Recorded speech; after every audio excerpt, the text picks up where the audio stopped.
왔다. 피디님. 잠시만. 촬영 한 번만. 저도 키가 있습니다. 왜 또 왔어? 아니 갔다 온 지 얼마나 됐는데. 아니 지금 바쁜데. 촬영이 잡혔습니다. 지금? 전 못 갈 것 같아. 지금 정수리가 찍히고 있습니다. 아니 진짜 너무하는 거 아니야 진짜?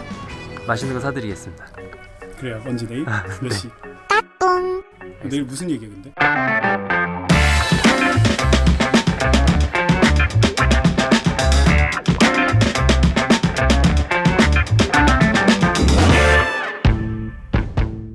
유교 입장만 들어봤으니까 이제 기독교 입장도 들어봐야죠. 입장 많이 생각해. 제 입장도 있으니까 한번. 입장. 네. 맛있는 거 콜. 네, 알겠습니다. 입장.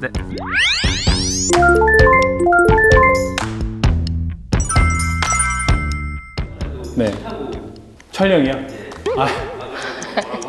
예. 그래도 또 우리 청취자분들을 만나는 자리이기 때문에.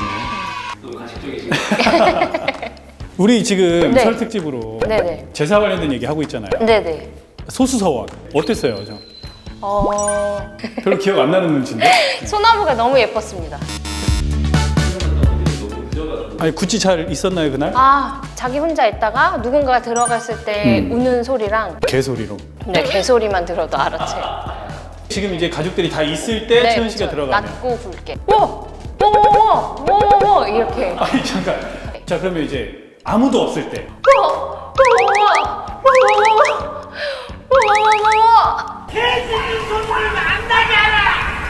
저 멀리 영주까지 갔다 왔다는 거 아닙니까? 맞아요. 네. 비를 뚫고. 소수서원 정말 아름다운 곳이었지만 너무 추웠어요. 그래서 저희가 이제 소수서원에서 들었던 이야기가 박석홍 관장님께서 일반적으로 알고 있는 제사의 인식과는 약간 다른 부분이 좀 있다. 조상신에게 잘해서 복을 받기 위해서 제사를 드리는 게 유교의 전통은 아니다. 이런 중요한 얘기를 맞아요. 해주셨거든요. 네. 제사 때문에 매년 명절이면 좀 어려움 겪는 분들에게 도움이 됐으면 좀 좋겠어요. 네. 누가 들어오셨는데? 아이고. 예. 안녕하세요. 안녕하세요. 어서 오세요. 네. 먼저 환영합니다. 네, 반갑습니다. 총신대학교 신학대학원 성교학을 가르치고 있는 배춘섭 교수라고 합니다.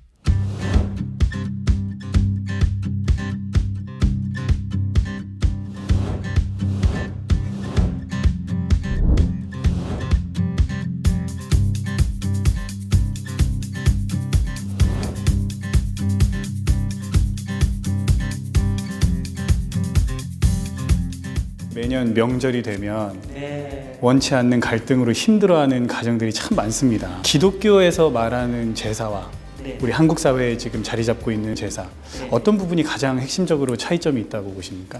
우리가 인간이 율법을 어겼을 때 죄를 지었을 때에 그 죄를 그냥 내버려 두면 안 되잖아요. 네. 그래서 하나님께서 하나님과의 또 관계 회복을 위해서 의식이 강조된 제사를 레기를 통해서 말씀하십니다. 네. 이 제사 속에서 무엇이 강조가 되냐면 형식이 많이 강조가 되죠. 네. 그래서 이런 구약에서는 제사장과 그리고 제물이 꼭 필요했어요. 제사를 드리는 분들이. 히브리서 9장 2절에 보게 되면 예수님이 대제사장 되시고 예수님께서 희생제물이 되어주셔서 once for all, 단번에 완전히 과거, 현재, 미래 누구든지 예수 믿는 자마다 하나님의 언약 가운데 주신 약속으로 구원을 얻게 된다는 말씀이죠. 이것이 예배로 들어오면서 본질적인 어떤 하나님과의 관계 회복이 이루어진 겁니다. 그러니까 더 이상 제물도 제사장이 필요 없는 예배로 하나님께 영광을 올려드릴 수가 있게 되겠죠. 그러면 이제 기독교에서 말하는 제사의 핵심은 신과 피조물과의 관계. 그 대상이 하나님이신 거죠. 예. 오늘날 한국에서 드리는 제사를 우리가 보게 되면 첫 번째 대상이 다르죠. 그럼 대상이 누구겠어요? 궁극적으로 봤을 때는 자기의 소유욕으로 발현된 대상인 거죠. 선지서나 우리 구약 전체를 보게 되면 항상 강조하는 것이 하나님께서 우상 숭배하지 말라고 그랬어요. 우상 숭배가 영어로 idolatry입니다. 사실은 nothing입니다. 근데 특별한 신성을 거기다 부여하는 겁니다, 사람들이. 그러니까 자신들이 만들어 놓고 인간이 거기다 신성을 부여해 줘요. 그리고 그 우상한테 다시 지배를 받습니다. 모종의 역학관계죠. 잘 보면은 그 신이 나를 도와주는 것 같고 또 돌아가신 어떤 그런 조상이 우리의 삶 가운데 영향을 끼치는 것 같지만 그건 사실은 인간이 권위를, 신성을 부여한 겁니다. 그 대상한테. 스스로. 그렇죠. 예. 그리고 다시 그 대상한테 지배를 받는 거죠. 이것은 기독교의 예배와 기독교의 제사하고는 완전히 다른, 네. 결이 다른 것이라 볼 수 있습니다. 의도하진 않았지만 믿지 않는 가족들이 봤을 때는 네. 당신들은 도대체 조상을 어떻게 생각하는 거냐. 불효자. 오해하시는 분들이 계시거든요. 1920년 9월 1일자로 동아일보에 영주의 권성아 씨의 아내인 박 씨가 자살한 사건이 기사화된 적이 있어요. 이분이 원래 이제 유교 집안에서 기독교인이 되었는데 이분이 이제 기독교인이 된 다음에 이제 성경의 가르침에 따라서 이분이 제사를 거부하게 되죠. 그래서 이제 그의 아내는 아직 기독교인으로서 가치관이 변화지가 되지 않았는데 이것이 부모님한테 죽은 조상에게 불효하는 건 아닌가, 이러한 이제 막대한 그러한 책임, 자책감을 느끼게 돼요. 그래서 치마를 둘러쓰고 그리고 물에 빠져서 자살을 하게 됩니다. 왜 불효하느냐, 이런 오해를 한 거죠. 당시 월남 이상재 선생님이 조상제사는 효를 다하는 건데 기독교인들은 효를 다하지 않는 거냐, 이 이야기를 하세요.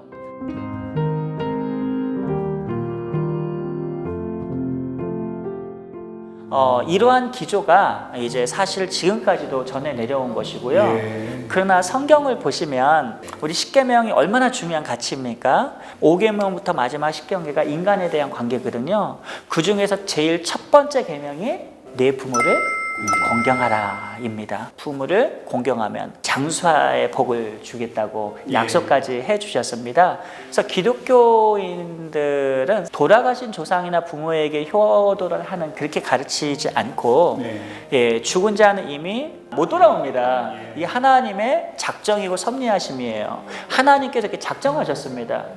이 기독교의 가치가 부모님을 살아계실 때 효도해야 되는, 정말 중요하죠. 불러도 대답 없고 그리고 관계를 맺을 수 없는 사람한테 아무리 잘해야 무슨 의미가 있겠습니까? 살아계신 부모님께 효도해야 되는 것. 이게 바로 기독교의 가치입니다. 네. 돌아가신 부모님을 생각하고 기리고 그분을 생각하면서 가족들이 모여서 나누는 그런 자리들은 오히려 제사보다는 추도라는 단어를 사용하는 게, 추도라는 것은 사실 애도할 도자를 써서 그러니까 마치 죽은 자를 생각하면서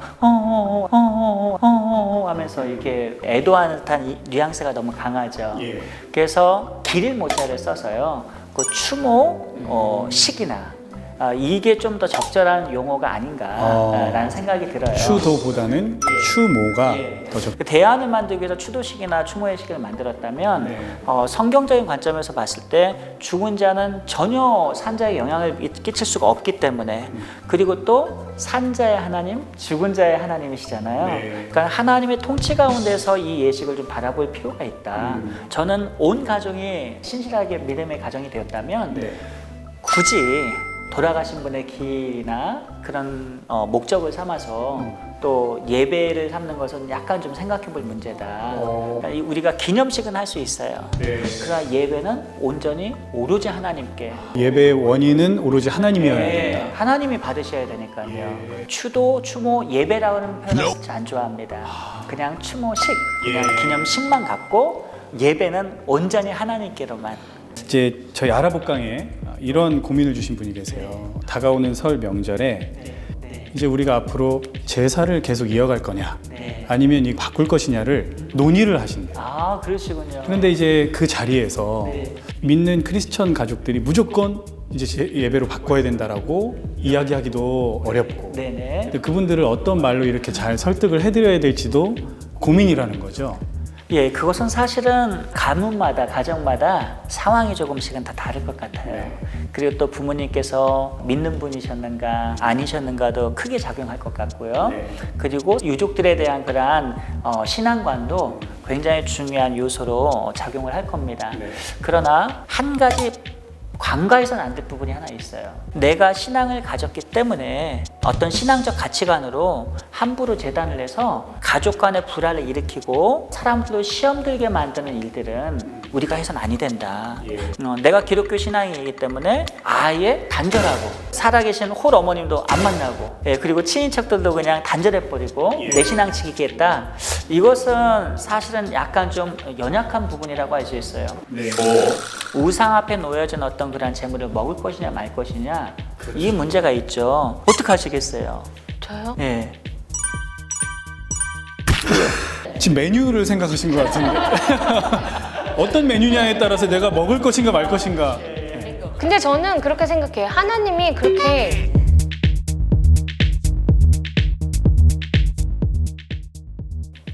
쪼잔하신 분이 아니다. 그렇죠. 인간이 쪼잔하다. 그렇죠. 그래서 사도 바울이요 음식을 먹는 사람을 오히려 믿음이 강한 사람으로 표현합니다. 그러니까 우리가 상식적으로 생각했을 때는 자기 신앙 지켜서 안 먹는 사람들을 신앙이 깨끗하고 믿음이 강한 사람이라고 말할 것 같은데 오히려 먹는 사람을 믿음이 강한 사람. 왜 그렇죠? 금방 말씀하신 하나님은 쪼잔한 분이 아니시다. 예수님 믿고 구원받은 그 믿음이 복음의 가치가 훨씬 더 큰 거죠. 그러니까 복음이 그저 타 종교의 신앙관이나 철학에 의해서 충돌되는 대항적인 복음이 아니라 덮어버리는 거죠. 유일한 진리로서 작용을 하는 겁니다. 그러나 다만 다른 사람이 시험 든다면 덕이 되지 않는다면 안 먹어주는 것 그것도 또한 놓치지 않았죠. 그래서 조상제사도 이런 관점에서 다가가야 되는 거죠. 아예 안 만나고 명절 피하고 이 정도가 아니라 과감하게 가서 만나고 음식도 만들어주고 돕고 그러면서 우리 하나님 이런 분이십니다. 예수님 이런 분이십니다. 복음을 전하면서 그러면서 시간을 길게 잡고 계속해서 그리스도의 사랑을 보여주고 실천하고 그러면서 마음을 녹이는 거죠. 이것이 선교사님들이 그렇게 하셨고 성경의 역사적인 모든 크리스찬들의 신앙에 진실한 분들의 삶의 모범이었거든요. 우리도 그 모범 따라야죠. 가족은 적이 아니에요. 불신자는 신자의 적이 아닙니다. 다 구원받아야 될 대상입니다. 애절한 마음을 갖고 우리의 죄를 대속하시기 위해서 십자가에 달리신 예수님의 마음을 갖고요. 우리가 복음을 전하며 그분들이 구원받도록 우리가 그렇게 실천하는 삶을 사랑의 실천을 보여야 되겠죠. 목사님 그렇다면 이제 가족 중에 나는 그래도 제사 포기 못한다. 이렇게 생각하는 가족들이 있을 때 만약에 교수님께서 그런 가족이 있다면 어떤 말씀을 좀 해주고 싶으세요? 그런 분. 사실 이 대화라는 것은요. 마음의 문이 닫혀 있으면 소통은 하되 진정한 어떤 그런 커뮤니케이션이 일어나질 않습니다. 그 사람이 옆에서 대화를 하려고 그래요. 진짜 싫다. 생각만 해도 싫죠. 무슨 얘기냐면 먼저 그 사람과의 관계가 회복이 되어야 됩니다. 우리가 복음을 증거했을 때에 마음을 활짝 열고 복음을 들을 수 있는 어떤 관계의 장을 만들고요. 그 다음에 진리를 전해야 되겠죠. 이때 역사하시는 분이 성령 하나님이십니다.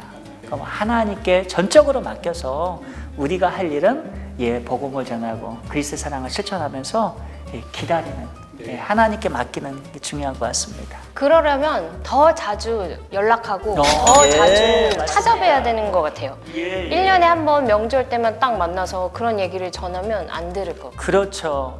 이 부분을 딱 저희가 추려서요, PD님. 우리 채연 씨 결혼하신 이후에 꼭 시부모님께 좋습니다. 어머님 자주 찾아뵐게요. 용돈 많이 주세요.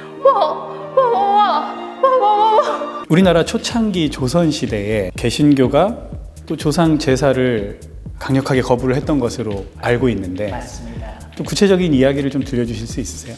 이제 교회 역사가들도 있고요. 또 일반 역사가들도 이 부분에 대해서 천주교가 들어왔을 때, 예. 그리고 또 이제 개신교가 들어왔을 때 네. 좀 나눠질 수 있거든요. 천주교가 처음에 조선에 들어왔을 때에는 조상제사를 거부를 했었어요. 예. 1600년대죠. 근본적인 원리적인 입장에서 이 조상제사를 종교적인 관점에서 봤어요. 그러다 보니까는 교황청에서는 거절을 놓으라고 얘기를 했는데, 중국에서 마테오리치가 이제 선교사가 사역을 하면서 그것이 아닙니다. 문화적인 입장으로 봐야 됩니다. 부모 공경이 더 강한 것 같습니다. 그렇게 해가지고 또 천주교에서 또 바뀌어요, 입장이. 예. 네, 개신교 입장에서 우리가 정리를 해본다면, 첫 번째는요, 죽은 영혼에게 종교적인 제물을 드리는 입장으로 봅니다. 10계명의 제1계명과 2계명을 위반하는 것으로 우리가 좀 해석을 하고 있고요. 그리고 두 번째는요, 제사는 영혼 불멸설 입장이 굉장히 강합니다. 나무에 심주었다는 자는 영혼이 살고 있어서 거기에서 음식을 또 먹기도 하고 후손들에게 복을 준다는 어떤 그러한 가르침을 기대를 갖고 있어요. 물론 이것은 유교와 샤머니즘의 접목을 통해서 생겨난 한국식 토착적 어떤 그런 제사 의식이라고 볼 수 있습니다. 이게 지금 가장 일반적으로 퍼져 있는 제사에 대한 우리나라 사람들 인식 아닙니까? 그렇죠. 예. 그러나 이제 유교 철학자에 의하면 초창기 유교가 그러지는 않았죠. 이것이 나중에 발전하면서 후기 유교에서 나타난 그런 종교적 사상이고요. 또 세 번째는요, 산자와 죽은 자의 어떤 영적인 어떤 교통 교제, 스피리티시즘, 이걸 절대 반대합니다. 기독교는요. 개신교는 아예. 그런데 이제 기본적으로 제사를 드린 분들의 입장은 죽은 영혼이 좀 돌아와서 음식도 먹고 촛불 피면 그 점등식이나 촛불 보고 영혼들이 찾아온다. 그게 이제 가장 두려우신 거거든요, 그분들도. 예. 그런데 사실은 이것 자체를 인정하지 않습니다. 예. 그리고 이러한 종교적 심성은 우리나라만 갖고 있는 게 아니라요, 다 갖고 있는 인간의 보편적 심성이에요. 그러니까 하나님이 떠난 자리에 어떤 신적 존재가 필요한 거죠. 네 번째는요, 천주교의 미사를 제사를 본다면 이 천주교는 무엇을 강조를 하냐면 화채설. 그러니까 이게 뭐냐면 우리가 성체 성리할 때 죄송한데 뭐라고 했어요? 아니 그냥 넘어가 주세요. 뭐라고 수박이요. 수박이요? 네, 화채설. 이건 내 몸이요. 그리고 이건 내 피라. 예수님의 성찬식을 보게 되면 천주교는 실제로 바뀌는 거죠. 이 신부가 목에다가 딱 넣어주면 이 목에 넘어가는 순간 포도주가 실제로 이게 예수님의 피로 바뀌고 실제 예수님의 살로 바뀐다라고 가르쳐요. 이런 입장에 대해서 우리 개신교는요, 이것을 인정할 수가 없는 거예요. 그 당시 조선 시대에는 제주를 굉장히 강조를 했었어요. 제사를 드리는 어떤 그런 주인 역할을 하는 상속자로서의 남자 역할.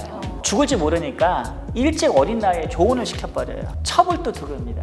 몇 번씩 부인을 두신 분들도 계시고, 그렇게 되면 상대적으로 여성의 인권이 어떻게 되겠습니까? 떨어지죠. 그럼요. 그러니까 여성은 하나의 그냥 부속품이 되는 거예요. 너 말고도 애 낳을 사람 얼마든지 있다. 여성들이 피해가 시집살이로 심하게 되고, 그리고 남성들은 윤리관이 무너지는 겁니다. 이런 것들을 선교사님들이 용납을 할 수가 없었어요. 그러니까 이러한 5가지 이유로 우리 개신교 입장에서는 그 당시에 드려진 제사를 강력하게 거부를 했던 겁니다.